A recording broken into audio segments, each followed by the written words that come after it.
ಮುಂಡಾಗೆ ಚಂದ್ರಶೇಖರ್ ಅವರು ಒಂದಷ್ಟು ವರ್ಷ ತಿರುಗಾಟ ಮಾಡಿದ್ದೀರಿ ಸರಿ. ಈ ತಿರುಗಾಟದ ನಡುವೆ ತಾವು ಮೆಚ್ಚಿಕೊಂಡಂತ ವೇಷ ಯಾವುದು? ತಾವು ಮಾಡಿದರಲ್ಲಿ ಮೆಚ್ಚಿಕೊಂಡ ವೇಷ ಯಾವುದು ಅಂತ? ಮೆಚ್ಚಿಕೊಂಡ ವೇಷ ಅಂತ ಹೇಳಿದರೆ, ಒಂದು ಕುಂಡು ವೇಷ ಮಾಡುವಾಗ ಕೃಷ್ಣಾರ್ಜುನ ಕಾಳಗದ ಕೃಷ್ಣ, ಮತ್ತು ವಿಷ್ಣು ಕೂಡ ನಾನು ದೇವಮಾತ್ಮೆಯಲ್ಲಿ ಮಾಡ್ತಾ ಇದ್ದೆ. ಮತ್ತು ಕಿರೀಟ ವೇಷಕ್ಕೆ ನಾನು ವಾಲಿದ ನಂತರದಲ್ಲಿ ಮಾನಿಷಾದದಲ್ಲಿ ಲಕ್ಷ್ಮಣ, ಇದೇ ಬಲಿಪರ ಮಗ ಪ್ರಸಾದ್ ಬಲಿಪರು ಒಂದು ದಿನ ನನ್ನ ಹತ್ರ ಕರೆದು ನೀವು ಮಾನಿಷಾದದ ಲಕ್ಷ್ಮಣ ಮಾಡಿ ಅಂತ ಹೇಳಿದರು. ಅದು ನನ್ನ ಭಾರೀ ಪ್ರೀತಿಯ ವೇಷ, ಭಾವನಾತ್ಮಕವಾದ ವೇಷ. ಮತ್ತೊಂದು ಶತ್ರುಗುಣ, ಅರ್ಜುನ, ಮತ್ತು ನನಗೆ ಪ್ರೀತಿ ಅಂತ ಹೇಳಿದರೆ ಮಾನಿಷಾದ ಲಕ್ಷ್ಮಣ ಮತ್ತು ಅರ್ಜುನ, ಅದು ಶತ್ರುಗುಣ ಅಲ್ಲ. ಅದೊಂದು ಬಾರಿ, ಅದು ನಮ್ಮ ಮೈಯರಿರುವಾಗ ಬೆಳಿಗ್ಗೆವರೆಗೆ ಇಡೀ ಅಶ್ವಮೇಧದ ಅರ್ಜುನ ಮಾಡಿಸಿದ್ದಾರೆ. ಬೇರೊಬ್ಬರು ಒಂದು ಸಣ್ಣ ವಿಷಯದಿಂದ ಅವರಿಗೆ ಕೋಪ ಬಂತು, ಇಡೀ ಅಶ್ವಮೇಧದ ಅರ್ಜುನ ಮಾಡಿಸಿದ್ದಾರೆ. ಮತ್ತು ರಾಮ ಕೂಡ ಹಾಗೆ, ಅಶ್ವಮೇಧದ ರಾಮ ಸಾಧಾರಣ ಮಧ್ಯದಲ್ಲಿಂದ ಯಾವುದೋ ಒಂದು ಅತಿಗಾಯ ಕಾಳಗಕ್ಕೇನು ಗೋಖಲೆಯವರು ಮಾಡಿದರು. ಮತ್ತು ಪಂಚವಟಿಯಿಂದ ನೋಡಿ ನಿರ್ಮಲದಿಂದ ಖಂಡನೂರ ಶವದಾನ ಅಲ್ಲಿವರೆಗೆ ರಾಮ ಮಾಡಿದ್ದಾನೆ, ಅದು ಗಂಗಾಯಣ್ಣನೇ ಮಾಡಿಸಿದ್ದಾನೆ. ಮತ್ತು ಗಂಗಾಯಣ್ಣ ತೀರಿ ಹೋದರೂ ಕೂಡ ಅವರನ್ನು ನಾನು ಈ ಸಂದರ್ಭದಲ್ಲಿ ತುಂಬ ನೆನಪಿಸಿಕೊಳ್ಳಬೇಕು. ಗೇರುಕಟ್ಟೆ ಗಂಗಾ ಶೆಟ್ಟರು 3ನೇ ಮೇಳದಲ್ಲಿ ತುಂಬ ವರ್ಷ ಮ್ಯಾನೇಜರ್ ಆಗಿದ್ದರು, ಒಳ್ಳೆಯ ಅನುಭವದ ಕಲಾವಿದರು.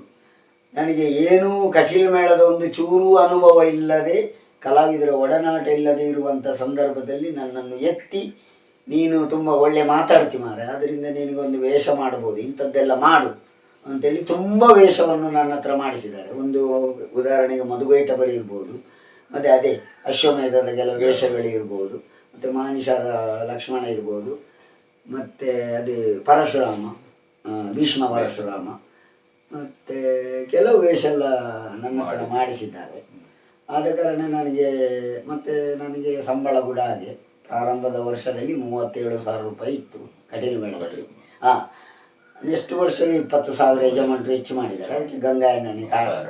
ಹಾಗೆ ಮುಂದುವರಿತಾ ವರ್ಷ 20,000 ಮಾಡಿ ಒಳ್ಳೆ ಇದು ಮಾಡಿ. ಈಗ ಎಲ್ಲ ವೇಷ ಮಾಡಿದ್ದೀರಿ ಸರಿ, ಈ ಮಾತಾಡುವಂತಹ ಅಥವಾ ಈ ಸಾಹಿತ್ಯವನ್ನ ರಂಗದಲ್ಲಿ ವ್ಯಕ್ತಪಡಿಸುವಂತಹ ಈ ಕಲೆ ಹೇಗೆ ಬಂತು ಅಂತ ಹೇಳಿ, ಪುಸ್ತಕ ಓದ್ತಾ ಇದ್ರ ಅಥವಾ ಮಾತುಗಾರಿಕೆಗೆ ಹೇಗೆ ಹೆಲ್ಪ್ ಆಯ್ತು ನಿಮಗೆ? ನನಗೆ ಅಂದ್ರೆ ಒಂದನೇದಾದ ಹೇಳಿದೆ ನಾನು ಈ ವಿಚಾರ ಯಾಕೆ ಹೇಳುದು ಅಂತ ಕೇಳಿದ್ರೆ, ವೇಷ ಎಲ್ಲರೂ ಮಾಡ್ತಾರೆ, ನಾನು ಮಾಡ್ತೇನೆ, ಆದ್ರೆ ಎಲ್ಲರಿಗೂ ಪ್ರತಿಯೊಬ್ಬರಲ್ಲೂ ಒಂದಲ್ಲ ಒಂದು ಲೋಪದೋಷಗಳು ಇರ್ತದೆ. ಆದ್ರೆ ಎಲ್ಲವನ್ನ ಒಂದು ರಂಗದಲ್ಲಿ ಕುಣಿಯುವಂತದ್ದು, ಮುಖವರ್ಣಿಕೆ, ನಾಟ್ಯ ಆಗಿರ್ಬೋದು, ಎಲ್ಲವೂ ಅದರ ಜೊತೆಗೆ ಮಾತು ಕೂಡ ಪ್ರಧಾನವೇ. ಈ ಮಾತುಗಾರಿಕೆ ಹೇಗೆ ನಿಮಗೆ ಅಂದು ಒತ್ತಿಕೊಂಡಿತು ಅಂತ ಹೇಳಿ? ಬಣ್ಣಗಾರಿಕೆ ಎನ್ನುವಂಥದ್ದು ಒಂದು ಪುಸ್ತಕವೇ ಉಂಟು ಕೇಂದ್ರದಲ್ಲಿ. ಇಂಥ ವೇಷಕ್ಕೆ ಹೀಗೆ ನಾಮ ಹಾಕಬೇಕು ಅಂತಲೂ ಉಂಟು, ಅದನ್ನು ನಾವು ನೋಡಿದ್ದೇವೆ, ಅದನ್ನು ಕಲ್ತಿದ್ದೇವೆ. ಅದು ನೋಡಿ ಅನುಭವ ಬರ್ತದೆ. ಕೆಲವೊಂಬಲ್ಲವರಿಂದ ತಿಳಿದು, ಕೆಲವೊಮ್ಮ ಅಲ್ಪರಿಂದ ತಿಳಿದು, ಹಾಗೆ ಕೆಲವು ಸ್ವತಃ ಅನುಭವದಿಂದ ತಿಳಿದು. ಮತ್ತೆ ಮಾತುಗಾರಿಕೆ ಅಂತ ಹೇಳಿದ್ರೆ ನನಗೆ ಸಣ್ಣದಿರುವಾಗಲೇ ಓದುವುದು ಅಂತ ಹೇಳಿದ್ರೆ ಬಹಳಷ್ಟು ಒಂದು ಪ್ರೀತಿ, ಆಸಕ್ತಿ. ತೊರವೆ ರಾಮಾಯಣ, ಮತ್ತೆ ಯಾರ ಹತ್ರ ಒಂದು ಪುಸ್ತಕ ಉಂಟು ಅದನ್ನು ಕೇಳಿಕೊಂಡು ಬೇಡಿಕೊಂಡು ಓದುವಂಥ ಒಂದು ಹವ್ಯಾಸವನ್ನು ನಾನು ಇಟ್ಟುಕೊಂಡಿದ್ದೆ. ಆದ ಕಾರಣ ಇವತ್ತಿಗೆ ಅದು ಬಹಳಷ್ಟು ಪ್ರಯೋಜನ ಬಂತು. ಮತ್ತು ನಾಟ್ಯವು ಕೂಡ ಹಾಗೆ, ಒಬ್ಬರು ಹೇಗೆ ಮಾಡ್ತಾರೆ, ಒಳ್ಳೆ ಕಲಾವಿದರು ಹೇಗೆ, ಗುಂಡಿ ಮಜಲ್ ಗೋಪಾಲ್ ಭಟ್ರು, ಮುಂಜಿಯವರು, ಇನ್ನು ಅನೇಕ ಪುಂಡು ವೇಷದವರು, ಸಜಿಪ ಸುಬ್ಬಣ್ಣ ಅಂತ ಇದ್ದರು ಹಾಗೆ, ಮತ್ತು ಅನೇಕ ಮಂದಿಗಳು ಪುಂಡು ವೇಷದವರು ಇದ್ದರು. ಅವರದ್ದೊಂದು ನಾಟ್ಯ ವೆರೈಟಿಯನ್ನು ನೋಡಿಕೊಂಡು ಅದನ್ನೆಲ್ಲ ಕಲಿತು ಇವತ್ತಿಗೂ ಒಂದು ಮನಸ್ಸಿನಲ್ಲಿ ಅಚ್ಚಳಿಯದೆ ಉಳಿದಿದೆ, ಆಗ ಕಲ್ತದ್ದು. ಇವತ್ತಿಗೆ ನಾನೀಗ 2-3 ಕಡೆಯಲ್ಲಿ 4 ಕಡೆಯಲ್ಲಿ ಕ್ಲಾಸ್ ಮಾಡ್ತೇನೆ, ಅದು ಕೂಡ ಶಾಸ್ತ್ರೀಯವಾಗಿ ಮಕ್ಕಳಿಗೆ ಕಲಿಸಿ ಅವ್ರದ್ದು 7-8 ಕೇಂದ್ರದ ಪುಸ್ತಕವೇ ಉಂಟು, 7-8 ಆಟ ಕೂಡ ಆಯಿತು, ಭಾರಿ ಚಂದ ಆಯಿತು. ಮತ್ತು ಮಾತಿನಲ್ಲಿ ನನಗೆ ಮೊದಲಿಂದಲೇ ಭಾರಿ ಒಂದು ಕಲಿಬೇಕು, ಅದನ್ನು ನಾನು ಕೂಡ ಒಬ್ಬನ ಮುಂಭಾಗದಲ್ಲಿ ಮಾತಾಡಬೇಕು. ಮತ್ತು ಒಂದು ಈಗ 19 ಸಣ್ಣ ಸಣ್ಣ ತಾಳ ಮೊದಲಿಗೆಲ್ಲ ಹೋಗಿದ್ದೇನೆ. ಪೇರ್ಮುದೇವರೊಟ್ಟಿಗೆ ಶಲ್ಯ ಮಾತಾಡಿದ್ದೇನೆ, ದಿನೇಶ್ ಕಾವಳಗಟ್ಟೆಯವರೊಟ್ಟಿಗೆ ಶಲ್ಯ ಮಾತಾಡಿದ್ದೇನೆ, ಮತ್ತು ಕನ್ನಡಿಗಟ್ಟೆಯವರೊಟ್ಟಿಗೆ ಮಾತಾಡಿದ್ದೇನೆ.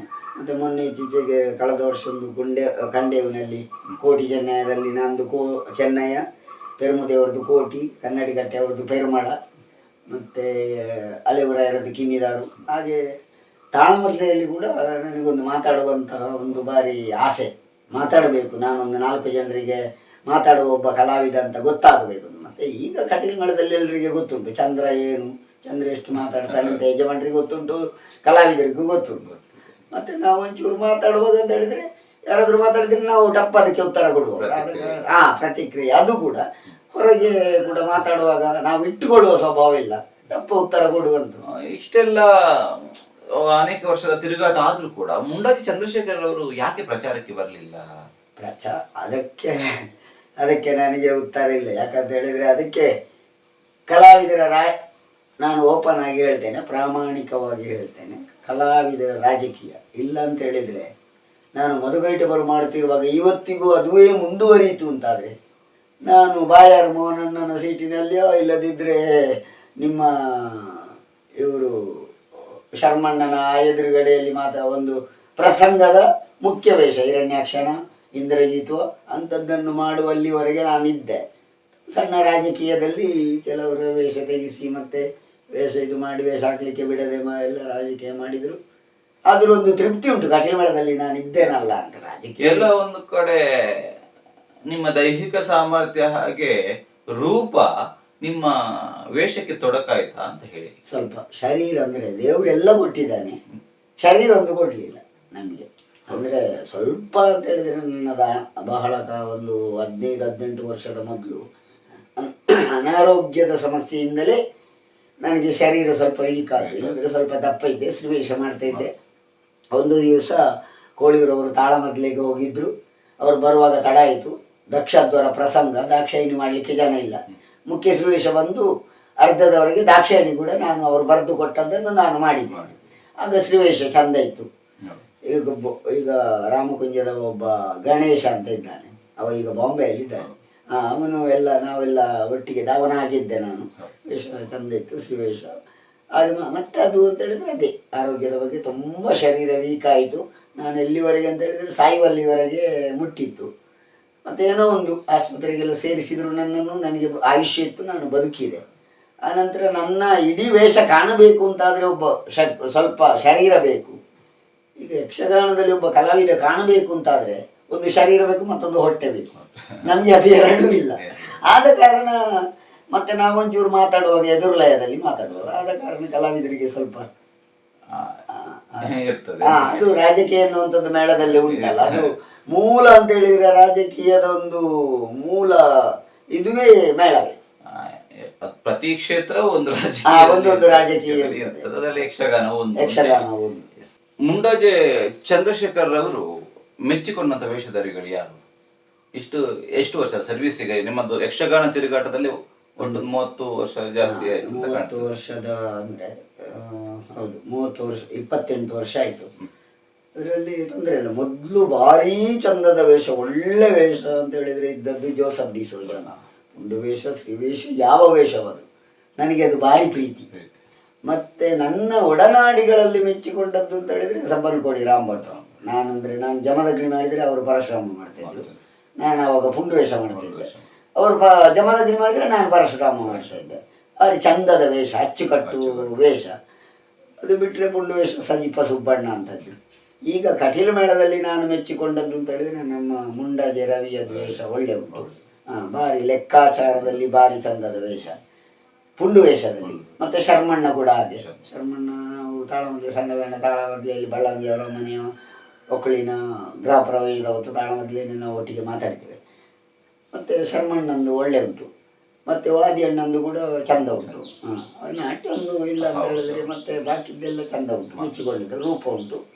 ಮತ್ತು ಕಿರೀಟ ವೇಷದಲ್ಲಿ ಮೆಚ್ಚಿಕೊಂಡದ್ದು ಅಂತ ಹೇಳಿದರೆ ನಾನು ಮೊದಲೆಲ್ಲ ಹೊಸೈತಿಲು ಮಾಲಿಂಗದ್ದು.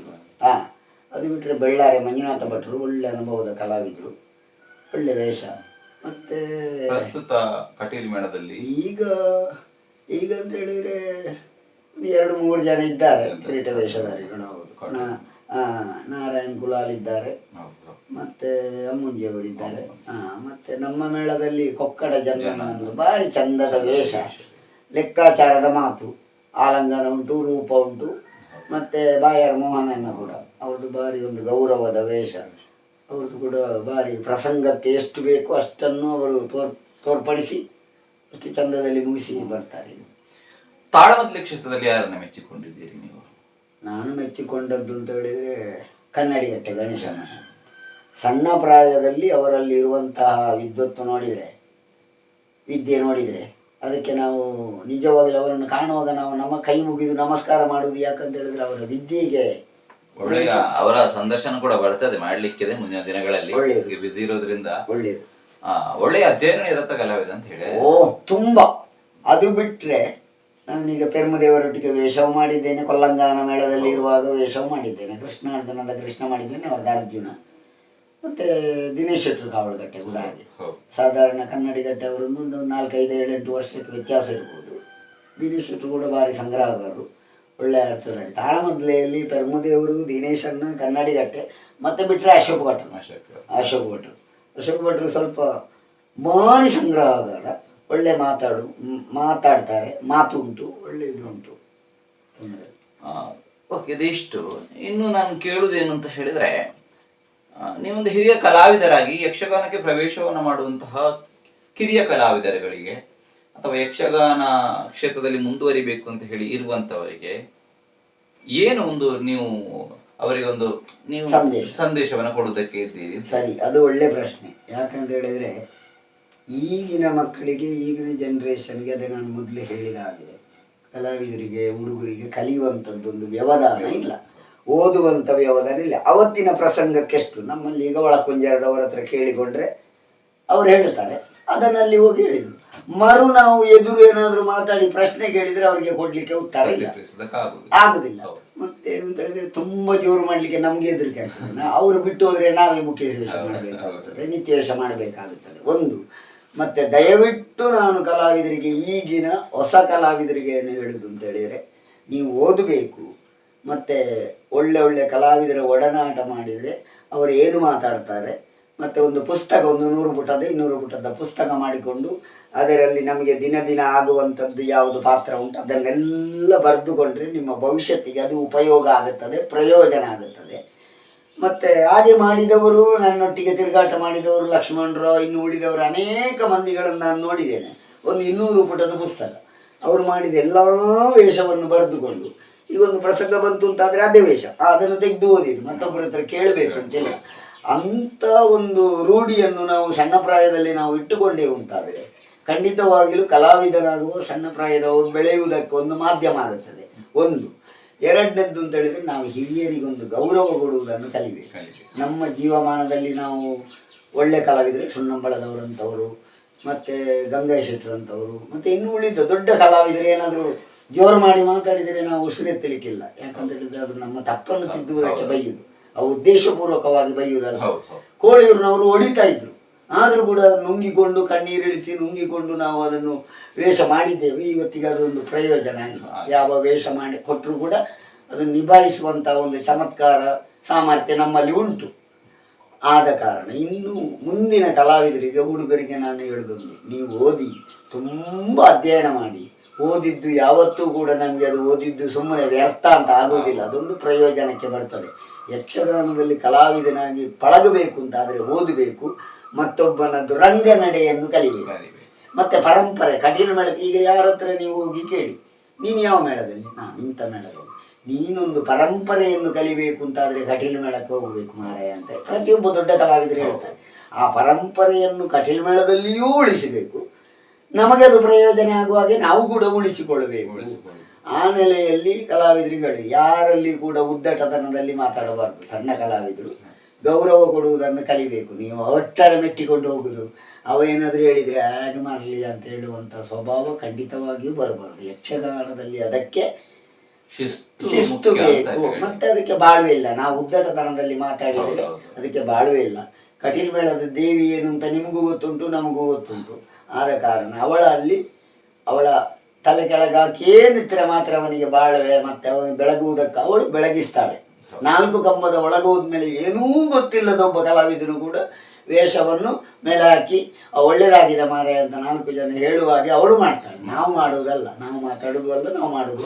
ಈ ರಂಗದ ಒಳಗೆ ಈಗ ನೀವು ಇದನ್ನು ಅಧ್ಯಯನ ಮಾಡಬೇಕಂತ ಹೇಳಿದ್ರೆ, ಈ ನಾಟ್ಯದ ವಿಚಾರಕ್ಕೆ ಸಂಬಂಧಪಟ್ಟ ಹಾಗೆ ಹೇಗೆ ಇಂಪ್ರೂವೈಸೇಷನ್ ಮಾಡ್ಕೊಳ್ಬಹುದು ಅಥವಾ ಹೇಗೆ ಅಂತ